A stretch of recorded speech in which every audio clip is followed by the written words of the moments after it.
Yes, I am urging Steve Womack. This is Kenny Wallace. I am an Arkansas resident. I am outside his district. I am urging him to vote for Jim Jordan for Speaker of the House. I'm sorry, what did you say your name was? It was a little garbled. My name is Mark. Mark? Okay, Mark. Okay, Mark. I have kept up with what's going on at the United States House of Representatives, and I'm really I know that several GOP committees within his district have urged him to support Jim Jordan for Speaker of the House. And so I, along with most of America, would like for Steve Womack to vote for Jim Jordan for Speaker.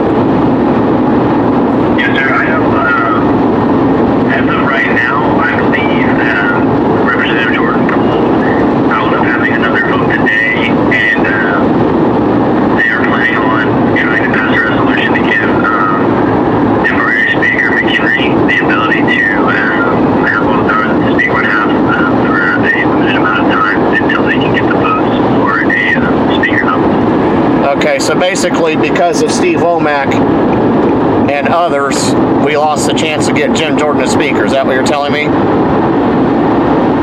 of right now, yeah, Speaker Jordan has not withdrawn from his nomination, so yeah, I believe from what I've seen in the news and in different things like that, he plans to try to win the votes before it would come back to the floor. And I'm not sure what the timetable on that is either. I don't know how long they're going to give McHenry and the power, or if it'll even pass through the House, but that seems like the next step for the majority right now. Okay. Now, I know Dave Elzic's show has tried to reach out to his office to get him to show up to explain his actions. Can you tell me what the reason is for Steve Womack to not vote for Jim Jordan for Speaker of the House?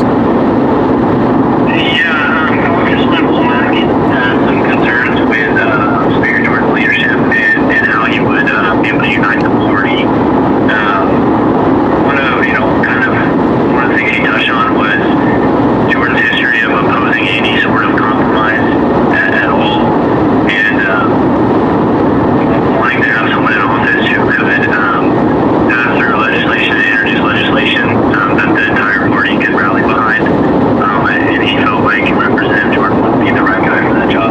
What specific example do you have of a compromise that Jim Jordan was allegedly opposed to?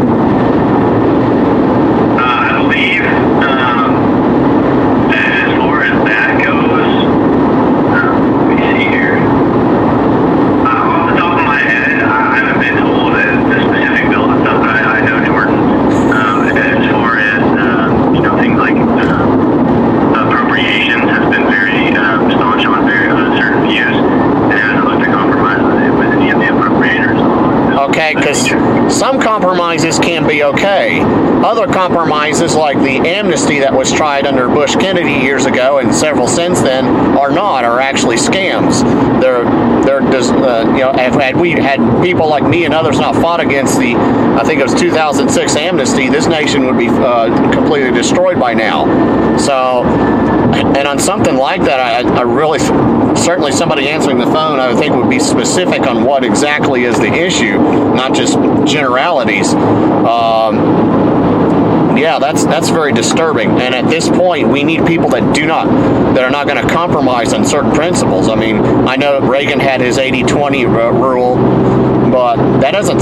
I can't think of a thing off the top of my head that Jim Jordan was against that I would say would be, well, maybe we could compromise on. So, yeah, that doesn't seem like a reason. It seems like more the real reason is, wanting some kind of position of power or some other backroom deal that we don't know about.